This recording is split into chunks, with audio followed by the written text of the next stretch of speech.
And we continue at 1:05 in the afternoon on the John Phillips Show.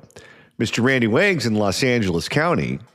John, the Christmas crime season continues as a home in San Jose got all of their Disney-themed Christmas decorations stolen. What kind of holiday spirit is that? Also, isn't it going to be really easy to find because they'll be on somebody else's lawn? Gee, I wonder who stole my Mickey Santa airplane inflatable. Oh, yeah, it's the guy down the street with the Mickey Santa inflatable. They call that deductive reasoning. 800-222-5222 is the telephone number, 1-800-222-5222. It is our pleasure to welcome our next guest to the program. She is a columnist for the Southern California News Group and host of the Howard Jarvis Radio Show, which airs Tuesday nights on KABC and KSFO. You can follow her on X at Susan_Shelley. Susan Shelley, welcome. Thank you, John. Great to be with you. Well, thanks so much for stopping by. And, you know, one of the things that political consultants say all the time is that typically the candidate that ends up winning the election is the candidate that you would most likely like to have a beer with. If you relate to the person, if you find something redeeming about the person, if you find something that gives you affection for the person, then you're more likely to vote for them than for someone who does not. Gavin Newsom, the governor of California, is clearly running for president. He has a book that's coming out, and he put out a video promoting the book, which we played on this program yesterday. And that video was so irritating, so disingenuous, so insulting of the intelligence of the people who are watching the video. I can't imagine anyone looking at that and saying, you know, I really would like to have a Pilsner with this guy. No, he lacks people skills. That's kind of a hallmark of California machine politics. They don't need people skills. They don't need to do retail politics. They just have to please the right interest groups, and then everybody else drops out of the race and clears the field for them. And I think that's kind of been the story for much of his career. Do you think this book is just going to be one of these books that's written, nobody reads it, but a lot of people buy it because the interest groups certainly cut deals with the politicians where, okay, you'll come give a speech at our organization. We can't pay you because you're an elected, but we'll buy a gazillion copies of your book, and the numbers will shoot up the New York Times bestseller list, so it'll look like you're more popular than you actually are? Or is this going to be a book like Kristi Noem's book, which included a lot of stories that appeared to be fabricated that caused a lot of trouble for her? And I say that because there are a number of stories about Gavin Newsom's upbringing and his past that clearly don't pass the smell test. Let's, for starters, look at how he got into the University of Santa Clara, where it's clear that his dad called in a favor, and that's how he got in. However, in his telling of the story, he was a kid from the wrong side of the tracks who had a pretty good fastball, and the baseball coach at Santa Clara allowed him to attend the university because he was such a gifted baseball player. Well, you talk to the people who played on that baseball team, they said that Gavin Newsom was never on that team, that never happened. That's a totally fabricated story. We know, for example, that when he got caught sleeping with his campaign manager's wife, he said he had to go into rehab because he had a problem with alcohol. Well, people who go into rehab are typically sober if successful when they come out. Yet he talks about drinking wine while he watches the network news. And most recently, one of his friends just said on the record to a publication that when the LA fires hit, Gavin Newsom was so distraught, he drank an entire bottle of tequila in one night. These stories that he's going to put in the book, I can't imagine if they're fact-checked, any of these stories turning out to be true, and it just seems like a minefield of problems that he's going to be dancing in. Well, he just can't stop lying. He said this week that his hair caught on fire when he was looking at the Palisades fire as it was happening and overseeing the response. And the New York Post put up a video of this supposed moment when his hair caught on fire. Obviously, it never happened. But this is just, it's crazy. It's something that a psychiatrist probably has a term for. I won't venture a guess, but it's just continuous lying. What struck me about the book is how he's trying to erase his record as governor and start his whole career over again, going back to his childhood and talking about how bold he was as mayor of San Francisco, and the record that he really has on homelessness, on the budget, on poverty in the state of California, on everything, making California less affordable, and even to the point where in the description of the book on Amazon, because you can pre-order it if you're so inclined, it says that he was elected governor on the eve of tremendous fires in California, as if he didn't have any control over those fires after he was elected, as if this was some sort of independent phenomenon that the state was burning out of control and no one was doing anything to prevent it when he was governor. He wants to evade the responsibility for his entire political career. You know, when you see these politicians, they always remind you of someone. You look at Bernie Sanders. Bernie Sanders reminds me of Larry David. You look at, Donald Trump. He reminds me of the character that we saw on The Apprentice and that we've known for so many years, including the movie that we referenced the last hour, Home Alone. Donald Trump appeared in that film. Gavin Newsom, when I see him on television, he reminds me of every villain from every 1980s coming of age movie. He reminds me of the blonde kid from Karate Kid. That's not the character that you're supposed to relate to. You're supposed to relate to the other kid, not the blonde kid who was the obnoxious bully.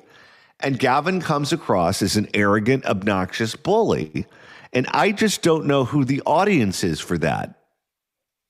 Well, he is an arrogant, obnoxious bully. All you have to do is go back to the COVID response and how he kept this state locked down for months or years longer than other states, kept the kids out of school for no reason, caused all this damage to small businesses, caused all this damage to families and to children and to everybody. And he was busy going to restaurants and anywhere else he wanted to, football games, without any concern at all for the people of this state or the future of this state. It was all about him, and that's who he is. To be fair, we are not the targeted audience for Gavin Newsom's book or his candidacy for the presidency. Democrats, particularly Democratic women, I think are the people that he's talking to. When Democratic women look at him and they look at this book and they look at the framing that he's putting out there, do you think they're going to respond well to that, or do you think they're going to be looking for other candidates? Well, people in other states are not like Californians, and they're not that impressed with what's going on in California. It seems that politicians even here are starting to distance themselves from the climate change agenda that he has just doubled down on. We're paying so much more for gasoline and so much more for electricity and for everything else because of those things. And it's his policies.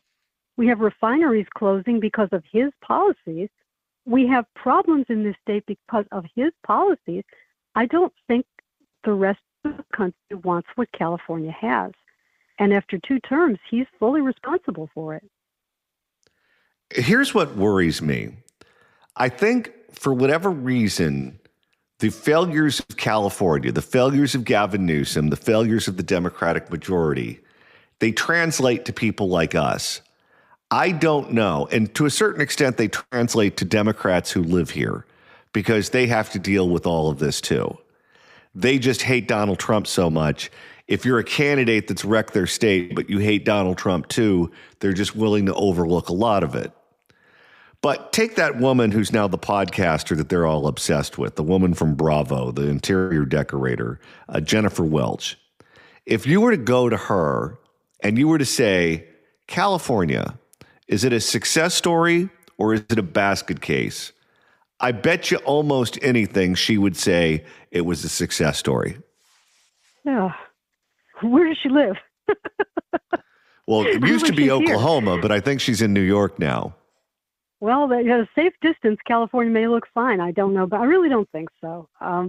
What podcasters say to get clicks and to get sponsors is kind of different than what regular people think. But as you pointed out in the last hour, people are not really paying close attention to the governor's race here. And I'm not sure that they're paying attention to the presidential race that's going to happen in 2028.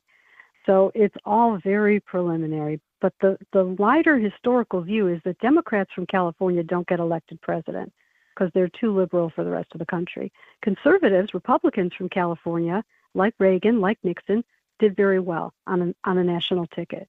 And it's because if you're a Republican conservative and you can get enough Democratic votes in California to win, that's enough to sell in the rest of the country. But people like Jerry Brown, who tried 3 times, couldn't make it.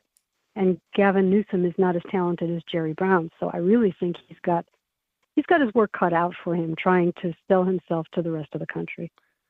We're speaking with Susan Shelley, who you can follow on Twitter at Susan_Shelley. Susan, let's talk about the relationship between Gavin Newsom and Kamala Harris for a second.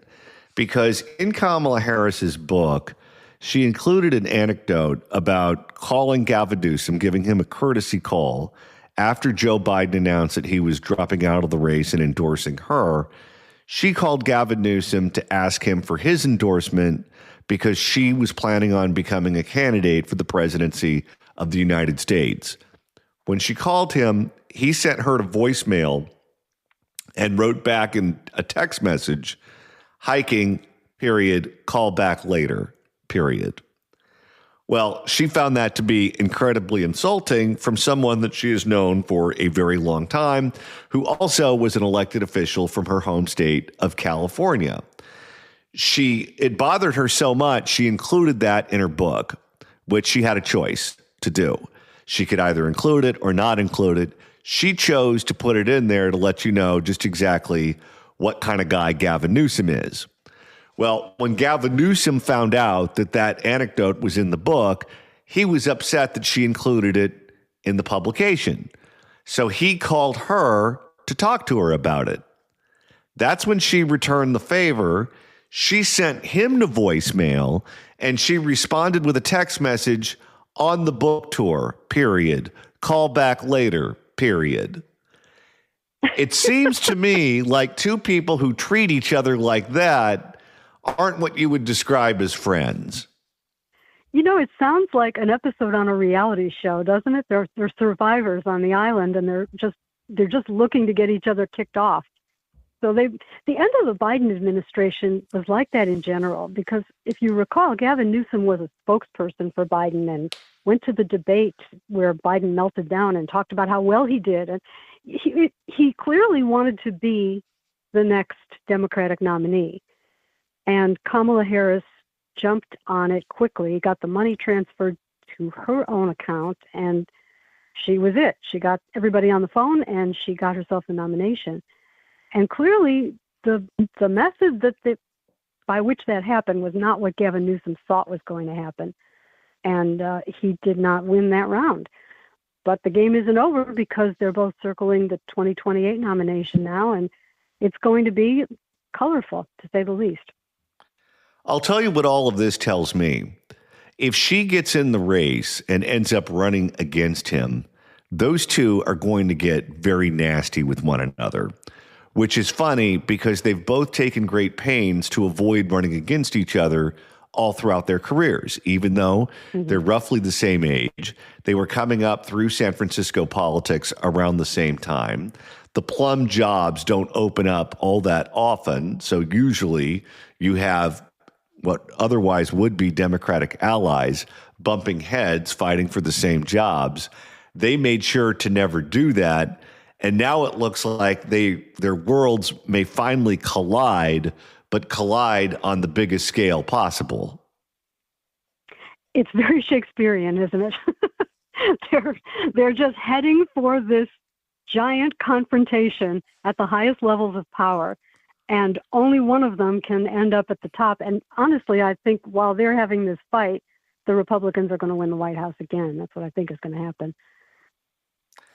Let's shift gears here and talk about Rob Bonta, who has had bad news cycle after bad news cycle after bad news cycle regarding his involvement with the Dong family, California Waste Solutions, and alleged impropriety regarding that family.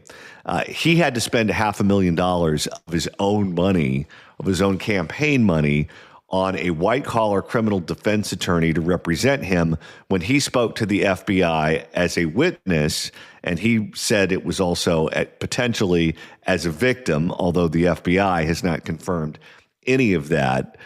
Certainly, it's not a good look for someone who's supposed to be beyond reproach in terms of ethics, as the highest-ranking law enforcement official in the state of California.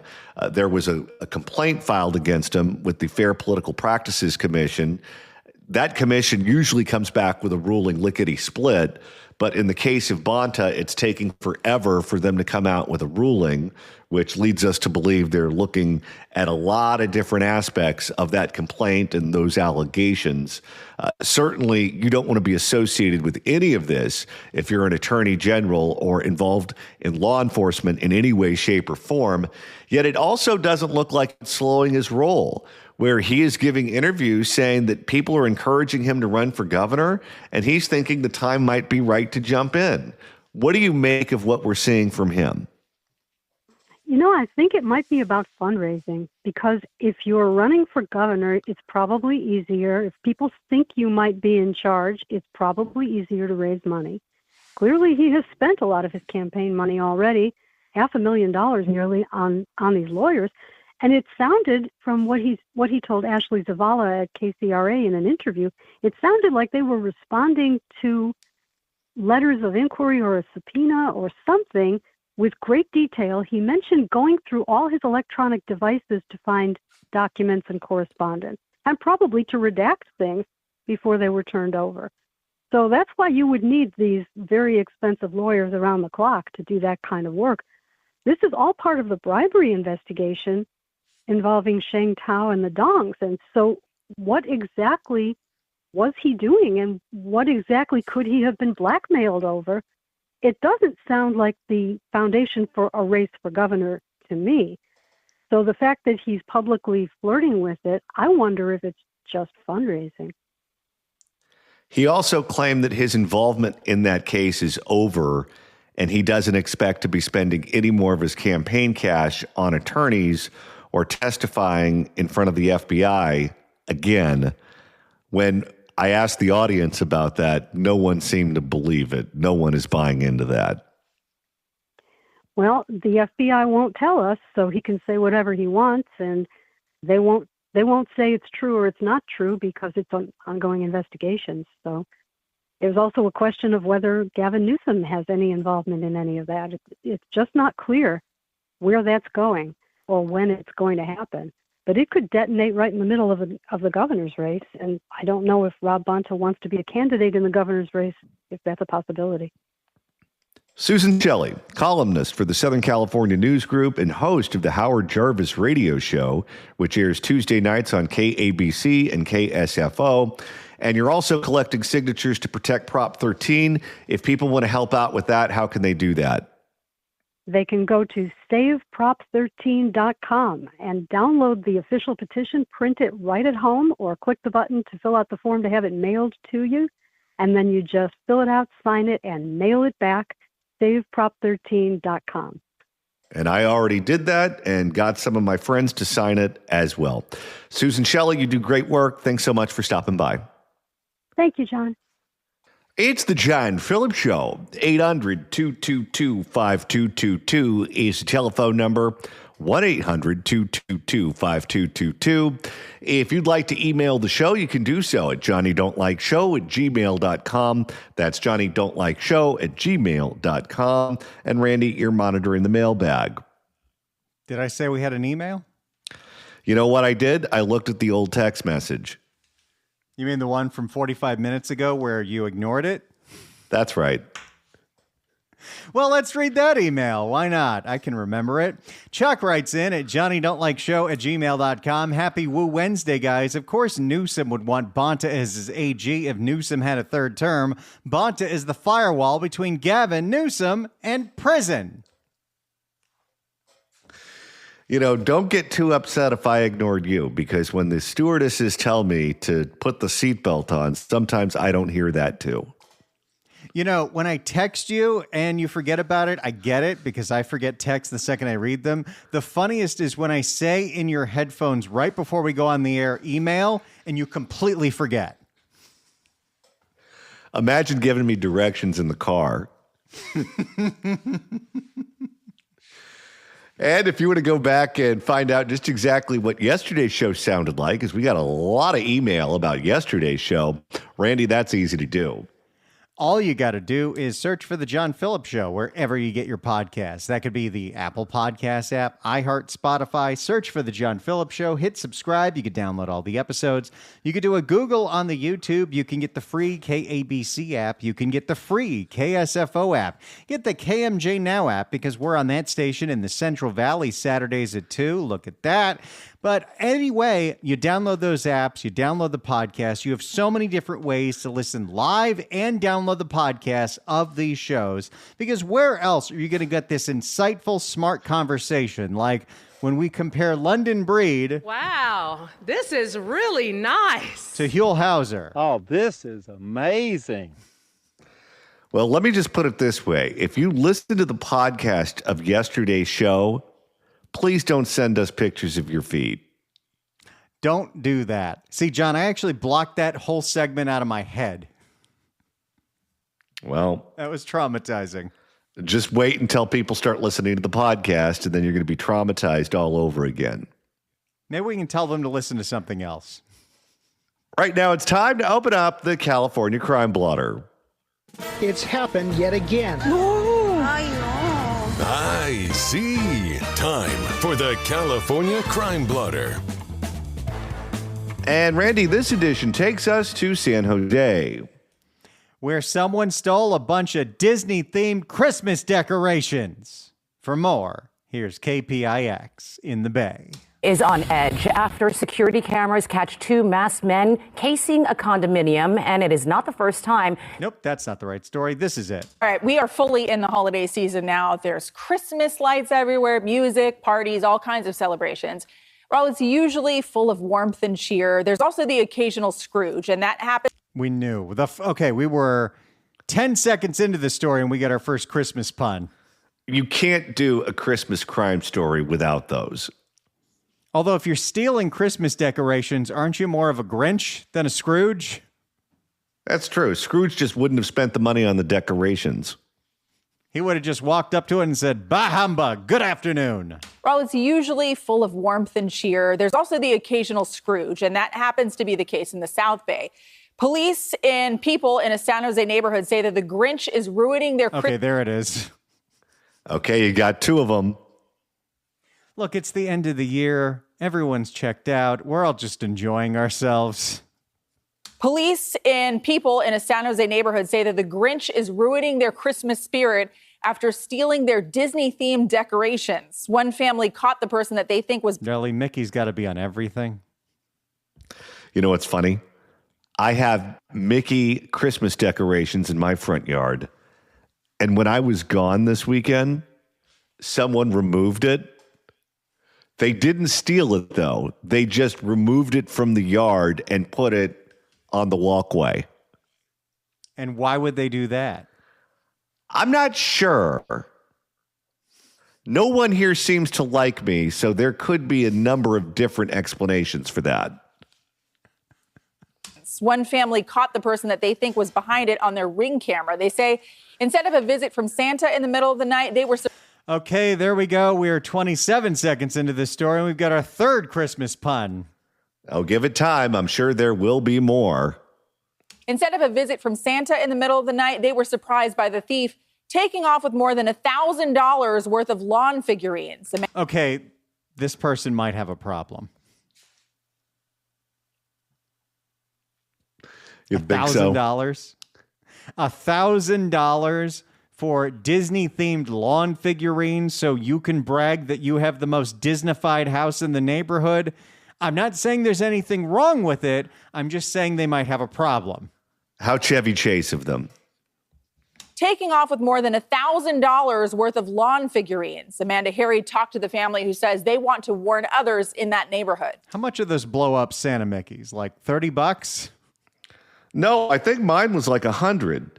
Although, if you found it at the hardware store, it was a lot more expensive than if you found it at Target. Target was even cheaper than Amazon. It's very frustrating. I feel violated. It's like a scene out of How the Grinch Stole Christmas. Well, you knew that was going to happen. Okay, that's the second reference to the Grinch in this one rap. Yes, but the first one was the anchor. Now we're on the produced rap with the reporter. So they get a pass. It's also literally stealing Christmas. What else are you going to do here? That's true.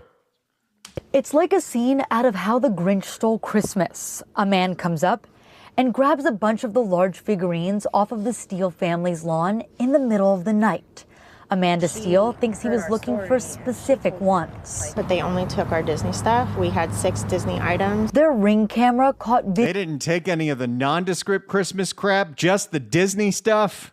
Okay, besides the Grinch, if you're looking for an example of someone who stole Christmas, who else can you use? I think I came up with it. What's that? An attorney for the Jehovah's Witnesses. Their Ring camera caught video of the person, despite their efforts to obscure a neighbor's camera. Amanda's husband, Nathan, thinks the thief knew which items were the big-ticket ones. The Disney ones, they do add up a lot. They're anywhere from $100 to $300. So that's what. This guy does sound like a Disney adult if I ever heard one. Okay, but they're used items. Who's going to pay a premium for used items? Have you seen the crap that gets hawked on eBay, including signed pictures of Geraldo Rivera's chest? I have seen more images of Geraldo Rivera this week than I ever thought I would. The Disney ones, I think you've seen more images of him this week when he used to work here. I used to see him in person all the time.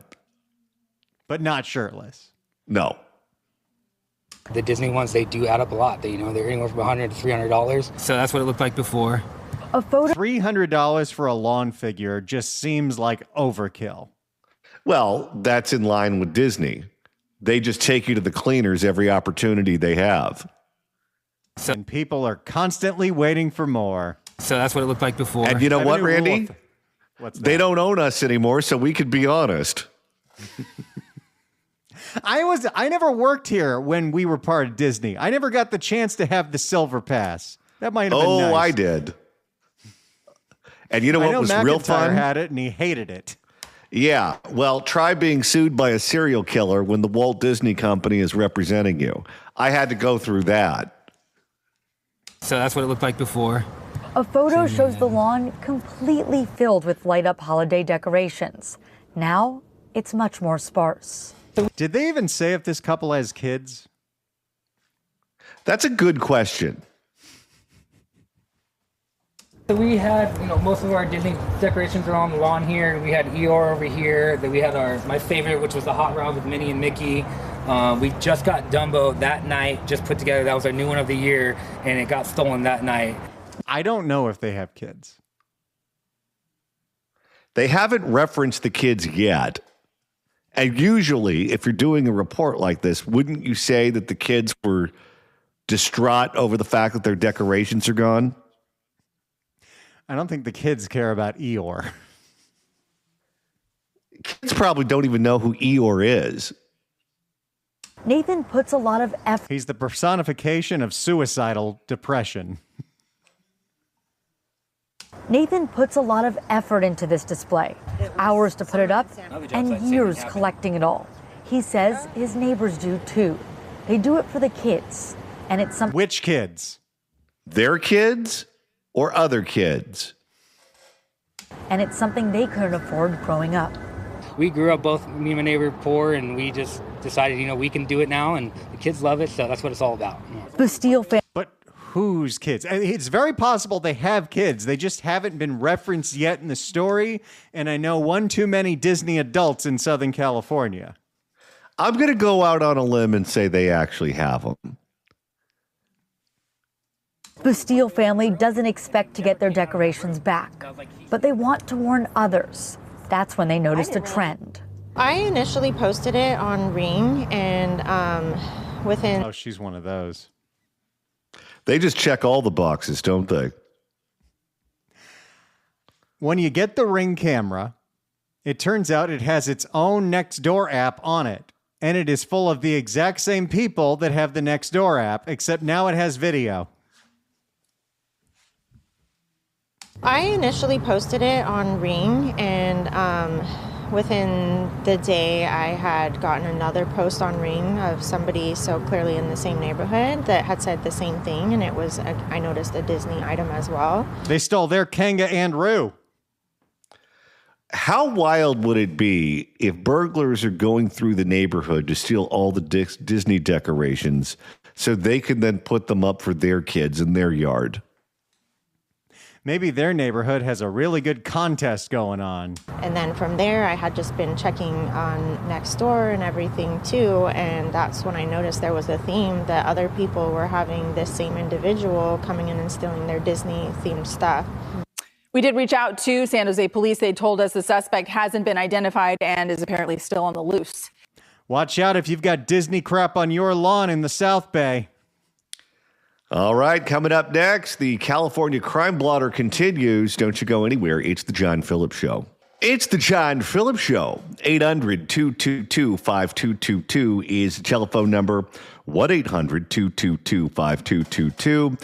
Our pal Larry O'Connor, on loan from our sister station, WMAL in Washington, D.C., joins us at the top of the hour.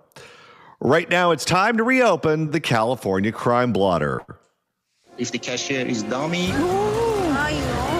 We couldn't make this stuff up if we tried. I said, hell no, baby boy. Let me get up on out of here.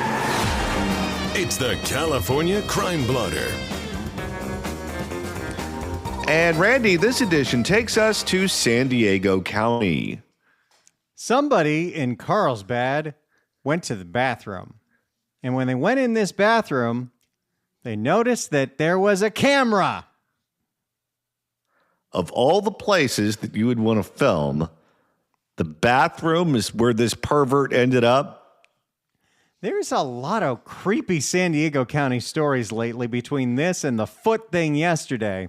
For more, here is CBS 8 in San Diego. We begin tonight with a disturbing discovery inside a public restroom at a North County mall. A hidden video camera concealed under... You think of the average mall patron in 2026 is very different from the average mall patron of the 80s.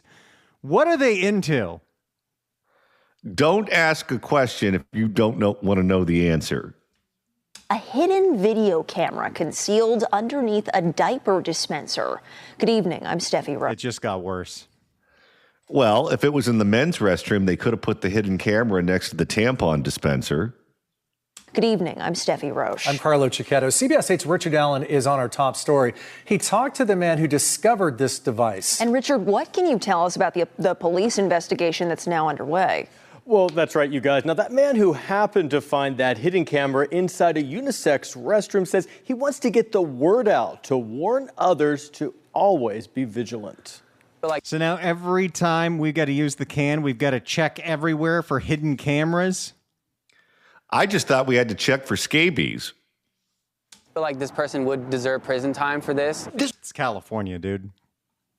Yeah, they aren't even going to get traffic school. I feel like this person would deserve prison time for this. This North County resident who goes by AC was doing some clothes shopping at the shops of Carlsbad Saturday afternoon when he used this public unisex restroom on the second floor. As he sat down, that's when I noticed something underneath that diaper dispenser. And I was like concerned at first. I was like, what is that? I was like, that can't be a camera, you know, because that's the first thing that came to my mind. He took this video on his phone, which he later posted on social media and quickly confirmed confirmed his suspicions. The camera was literally probably like this big, connected to a USB around this size, and then a power bank. A recording device attached to the bottom of the dispenser with double-sided tape that to a C appeared to be transmitting video. It didn't.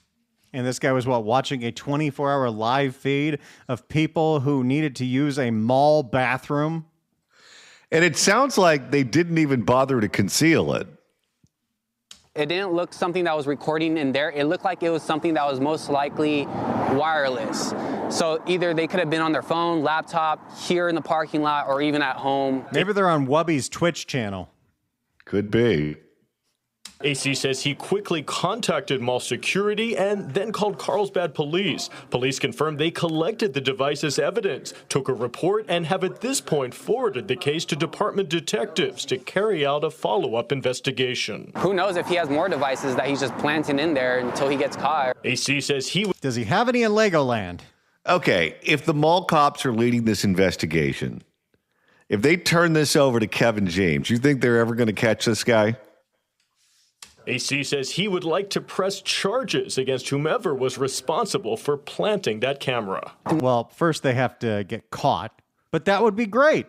Even a civil case would be fantastic. Some kind of punishment. It's not LA County, so maybe they will be caught. Not for my own sake. It was more of concern, heartfelt for the people, who knows, families, kids. Yeah, he wasn't too bothered about it. He was ready to give him a show. Not for my own sake. It was more of concern, heartfelt for the people, who knows, families, kids, or anybody went in that restroom and that somebody was recording them. Who knows what they're even using it for. And we have also reached out to the management. There's just a certain portion of this population that is so unbelievably gross. Well, that is an unbelievable violation of privacy. When you think you're alone in a public restroom in a stall, that's not supposed to be a performative act. And we have also reached out to the management company for the shops at Carlsbad for comment. At this point, though, we've not yet heard back. Disturbing stuff, to say the least. So were Carlsbad police able to share any other information about this to you? Well, I mean, they're taking this very seriously. They have forwarded this on to their detectives for a follow-up investigation. They also understand how disturbing reports like this can be. I mean, we've heard them before in other locations, and they're just wanting to reassure the community that they are taking it seriously and reviewing this case thoroughly. Yeah, definitely concerning and scary. Yes. Thank you, Richard. Thank you. There you go, Johnny. Somebody tried to plant a secret camera in a Carlsbad mall bathroom. Okay, you know what's even more violating than having a pervert watch you go to the bathroom in a public restroom? What's that?